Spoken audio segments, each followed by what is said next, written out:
드디어 티티카카 호수 마주하셨네요. 우리는 어제 쿠스코에서 야간 버스를 타고 오늘 아침에 푸노에 도착했다.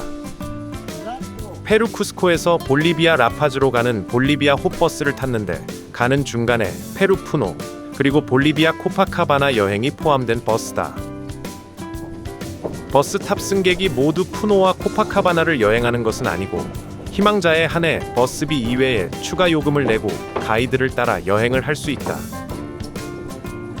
우리는 푸노와 코파카바나 모두 여행을 신청했었다.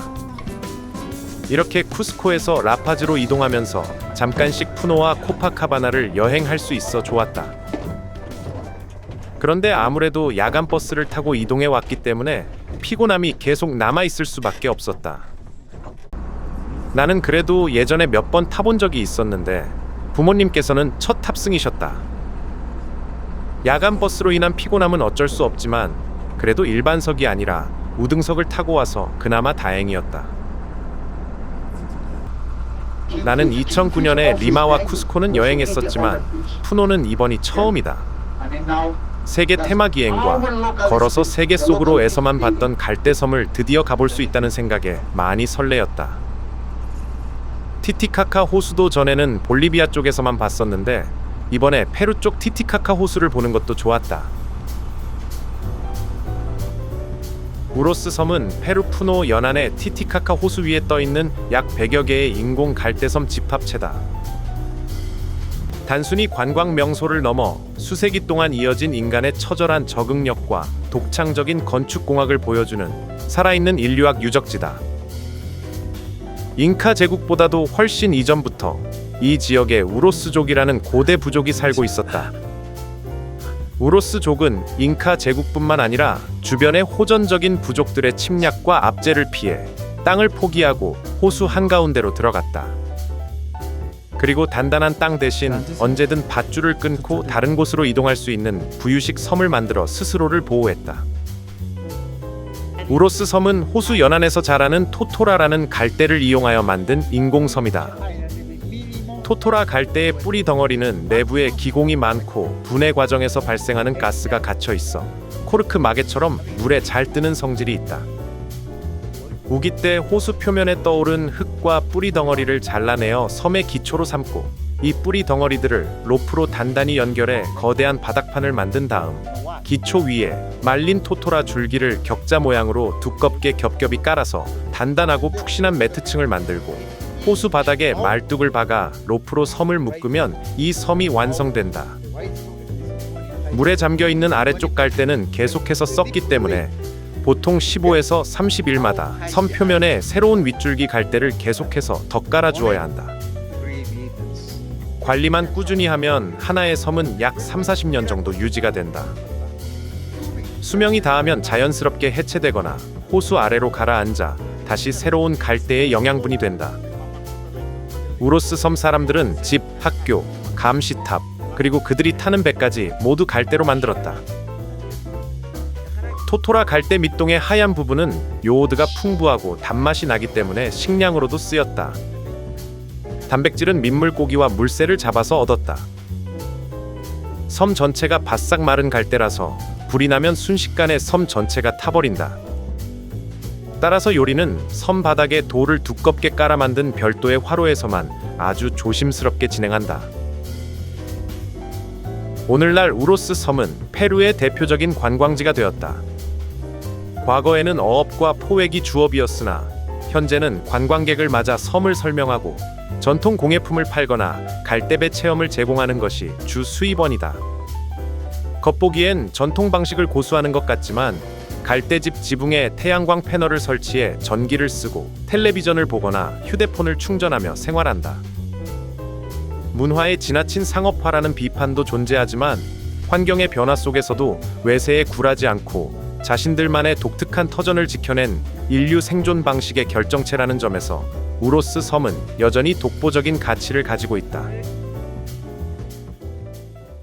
한창 섬을 구경하고 있는데 어느 주민분께서 자신의 집으로 안내를 해주셨다. 원래 이 투어에 포함되어 있는지 잘 모르겠지만 집 구경을 시켜주셔서 감사할 따름이었다. ¿Está bien para usted? Sí, puede pasar. ¿Habla español? Ah, sí. Puede pasar, sí. Buenos días.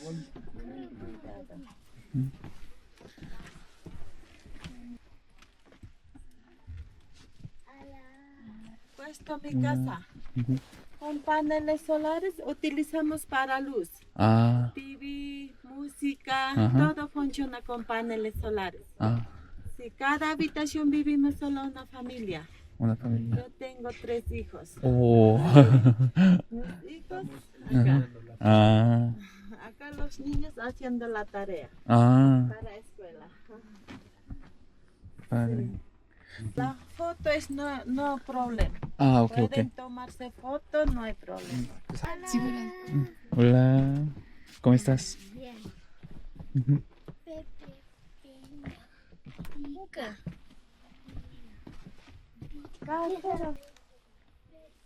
Oh, sí, gracias. 우로스 섬 사람들이 어떻게 살아가는지 궁금했는데 실제 집 내부를 이렇게 보여주셔서 정말 감사했다. 아이들 사탕이나 초콜릿이라도 가져왔으면 좋았을 텐데 고마우면서도 한편으로는 미안한 마음도 들었다. Amigo, your name? Chicharito, Chicharito, my name Mari. Mari. Ah, Mucho mucho gusto. Amiga? Lee. Lee, mucho gusto. Lleva, enca 40. 여기서 현금으로 추가 요금을 더 내면 우로스배를 탈 수 있는데 우리는 볼리비아로 넘어가는 것을 생각해서 이미 현금을 모두 소진한 상태였기 때문에 결국 배를 타지 못했다. 그런데 얘기를 들어보니 현재 이 배는 전통 방식으로만 만들지는 않는다고 한다. 전통 방식대로 갈대로만 만들면 6개월 정도밖에 지속되지 않기 때문에 플라스틱 페트병 등을 추가로 이용하여 만든다고 한다. 그래도 외형만큼은 옛 모습 그대로라고 한다.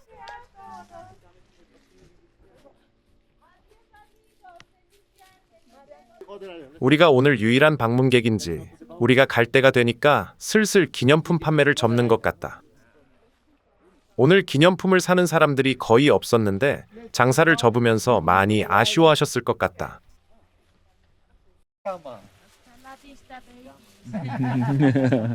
Aromática va. Bye.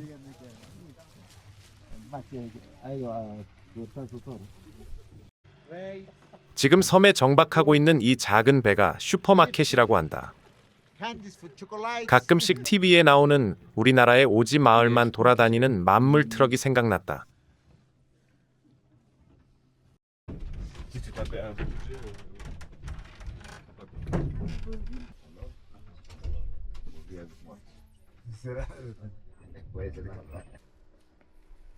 두 번째 방문한 섬은 레스토랑이 있는 섬인데 오늘은 문을 닫았다.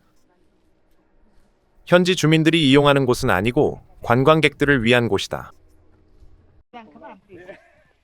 잠시 후 첫 번째 섬에서 출발했던 우로스 전통배가 이 섬으로 들어왔다. 어차피 100% 전통 방식의 배도 아니니까 이 배에 타는 것보다 이렇게 바깥에서 보는 게 훨씬 나을 수도 있겠다는 생각이 들었다.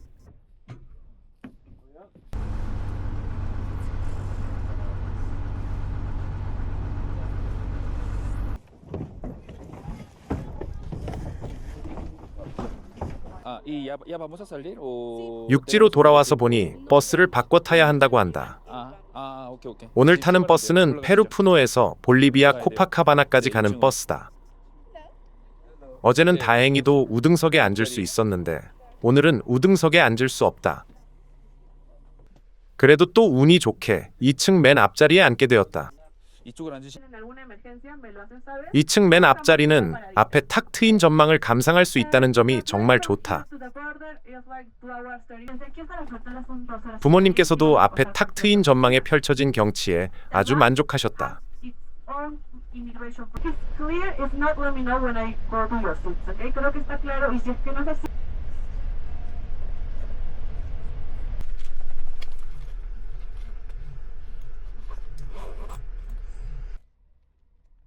잠시 후에 우리는 페루와 볼리비아 국경에 도착했다. 출입국은 버스 회사에서 도와주는 것은 아니고 각자 알아서 진행해야 한다. 여기로 들어가시면 돼요. 이걸 하시면. 우리는 우선 페루 출국 심사장에서 출국 심사를 무사히 마쳤다. 페루 출국 심사 이후에는 걸어서 국경을 넘어 볼리비아 입국 심사장으로 가야 한다. 아무래도 우리나라 사람들에겐 이렇게 걸어서 국경을 넘어가는 게 생소할 수밖에 없다. 부모님께서도 걸어서 국경을 넘어가는 것은 처음이라고 하셨다. 볼리비아 입국 심사까지 무사히 마치고 우리는 버스를 기다렸다. 기다린 지 약 20여 분 만에 버스도 국경을 넘어왔다.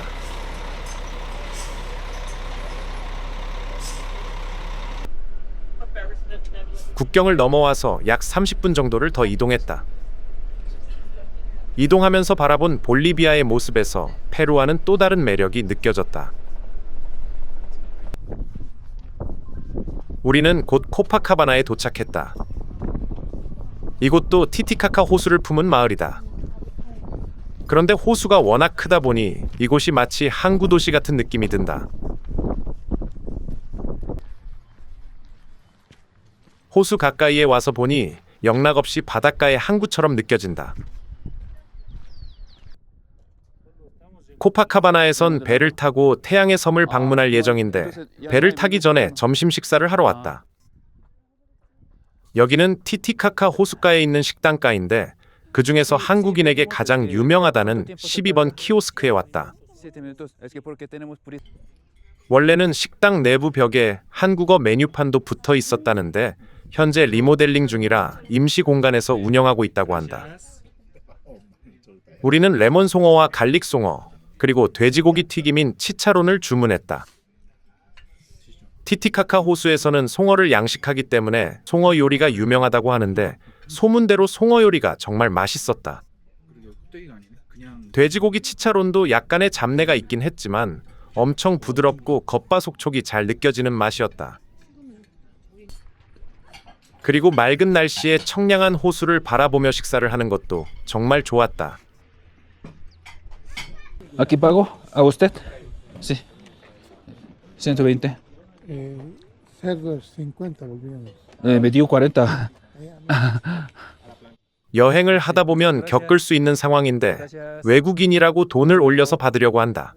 Sí, muy bien. 음식을 주문하기 전에 미리 가격을 확인했었던 게 다행이었다. 식사를 마치자마자 우리는 배를 탑승하기 위해 선착장으로 향했다.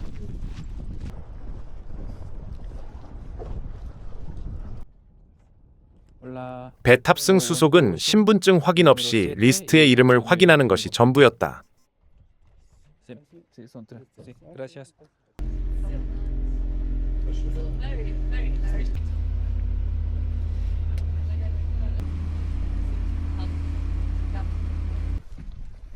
한 시간 정도 걸려 태양의 섬에 도착했다. 태양의 섬에 도착하자마자 제일 먼저 맑은 호숫물이 눈에 띄었다. 우리는 약 15분 정도 걸어서 잉카 유적지인 필코카이나 궁전에 도착했다. 필코카이나 궁전은 잉카 제국 제10대 황제인 투팍 잉카 유판키에 의해 15세기 후반에 건립되었다.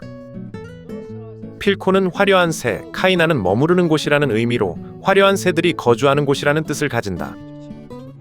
이곳은 쿠스코에서 출발해 태양의 섬 북부 성지로 순례를 떠나는 잉카 황제나 왕족들이 섬에 도착해서 머물던 거처였다. 태양의 섬은 목재를 구하기 힘든 지형이었다.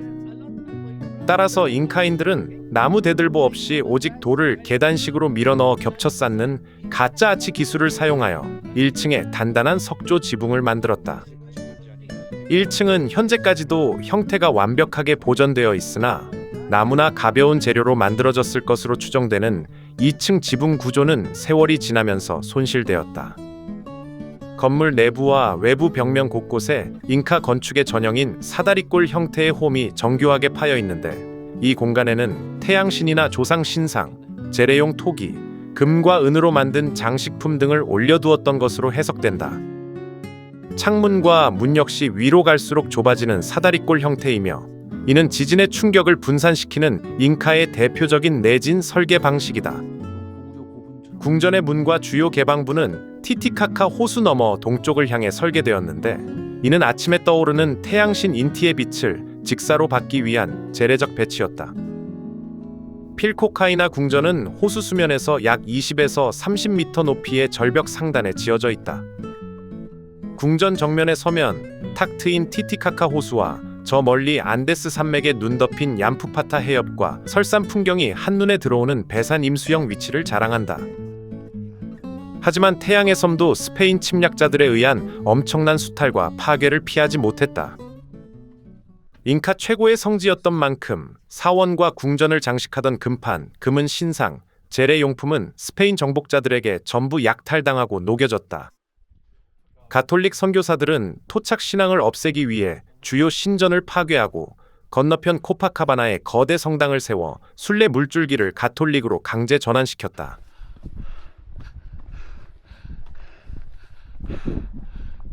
우리는 필코카이나 궁전 관람을 마치고 다음 장소로 이동했다. 그런데 여기 오르막길이 상당히 가팔랐다. 여기도 해발이 4,000m 정도 되다 보니 오르막길에서 숨을 쉬는 게 쉽지 않았다. 약 20분 정도 후에 우리는 전망대에 도착했다. 전망대까지 올라오는 과정이 쉽진 않았지만 막상 올라와 보니 정말 기분이 좋았다.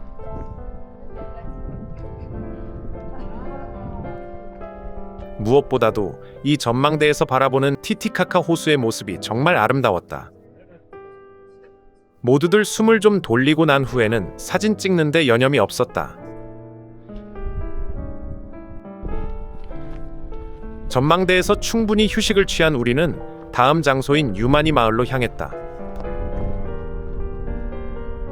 태양의 섬을 걸으면서 보이는 경치는 어디에서나 정말 아름답다.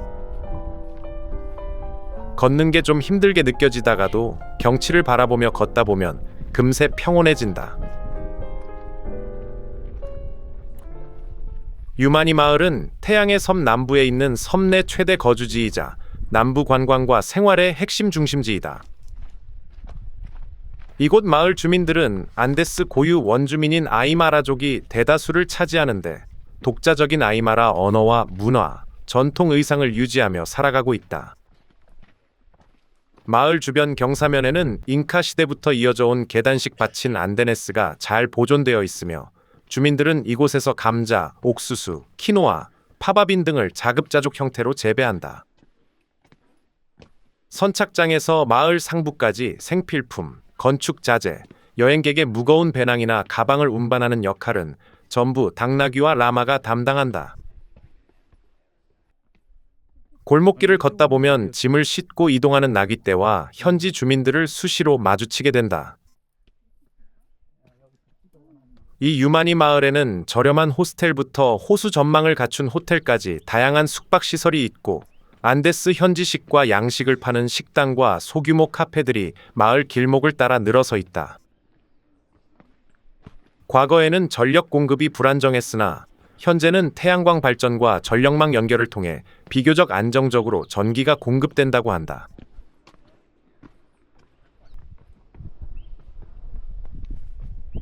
유마니 마을을 지나 우리는 잉카의 계단을 내려와 선착장으로 이동했다. 사실 우리는 이곳이 잉카의 계단이라는 유명한 곳인지 몰랐었다. 꽤 많은 사람들이 이곳에서 멈춰 사진을 찍는 모습을 보면서 이곳이 유명한 곳이라는 것을 알았다. 잉카의 계단은 잉카 시대 당시 황제와 순례자들이 배에서 내려 섬 북부의 성스러운 바위로 이동할 때 반드시 걸어서 올라가야 했던 공식 진입로였다. 정교하게 다듬어진 약 200여 개의 돌계단으로 이루어져 있으며 수백 년이 지난 지금도 잉카 시대 당시의 구조가 거의 그대로 유지되어 있다.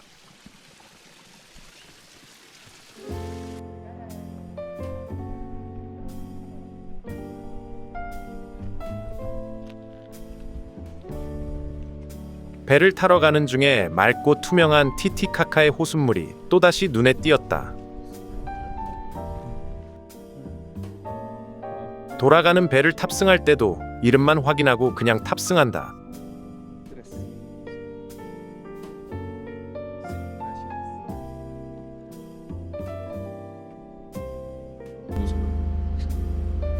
코파카바나로 돌아가는 길에 해가 점점 기울었는데 티티카카의 해질녘 태양빛은 정말 강렬했다.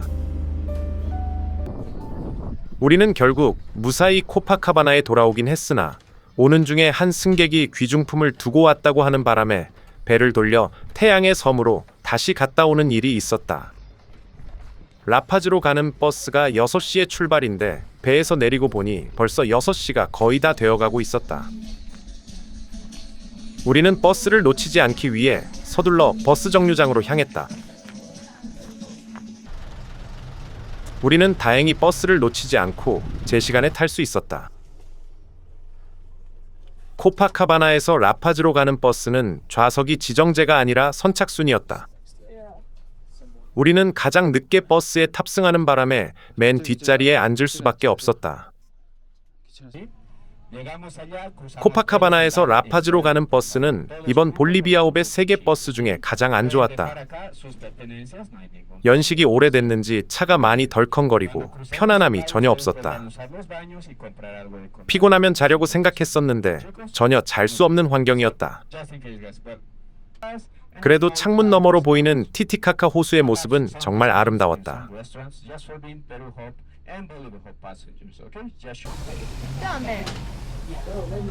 잠시 후 버스에서 모든 승객들이 내렸고 걸어서 이동했다.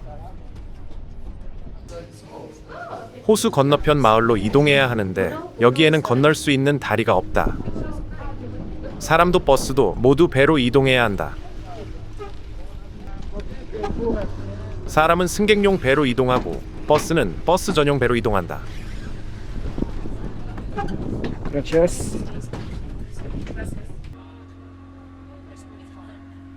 원래 없는 건지 일부러 켜지 않은 건지 모르겠지만 배 안팎에 전등이나 불빛이 전혀 없다.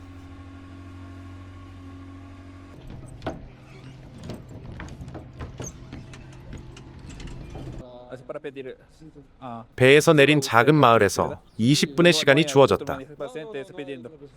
그리고 이곳에는 길거리 음식을 파는 곳들과 상점들이 있었다. 다들 자신이 선호하는 저녁 메뉴를 고르려고 분주한 모습이었다. Toste sándwich de huevo y una hamburguesa, por favor. 우리는 심사숙고 끝에 한 길거리 음식점을 골랐다. Papita.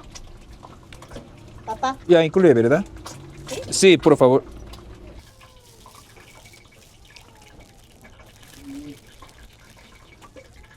솔직히 별로 기대하지 않았었는데 정말 맛있었다. 배가 고파서 더 뛰어나게 느껴졌을 수도 있지만 기대 이상으로 맛있어서 정말 놀랐다.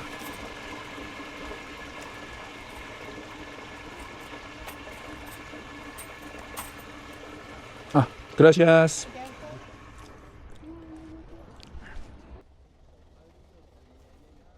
버스는 예정보다 약 10분 정도 늦게 도착했다. 밥도 먹었겠다. 이제 긴장도 풀려서 피로가 몰려오는데 도저히 잠을 잘 수가 없었다.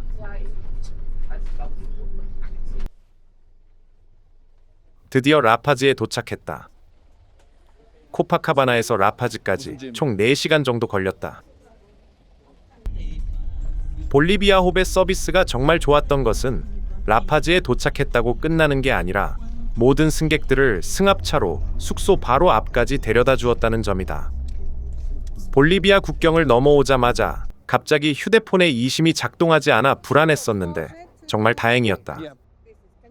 그냥 숙소 앞에 내려주고 끝나는 게 아니라 이 숙소가 맞는지 확인까지 같이 해주었다. 이 버스 회사는 정말 무조건 추천이다. 볼리비아업 덕분에 무사히 숙소에 도착하여 체크인을 했다. 이 숙소는 에어비앤비인데 1박에 10만 원 정도 한다. 촬영을 하진 않았지만 엘리베이터가 집 내부와 바로 연결되어 있어서 놀랐다. 영화에서나 봤던 고급 아파트의 엘리베이터 같은 느낌이었다. 그리고 집도 아주 넓고 깔끔해서 정말 좋았다. 침실이 3개라서 방이 하나가 남게 되어 방을 아주 여유롭게 쓸 수 있었다. 아버지께선 너무 비싼 곳을 예약한 것 아니냐며 놀라셨다. 근데 이 정도면 볼리비아에서 아주 좋은 하이엔드 아파트일 것 같다.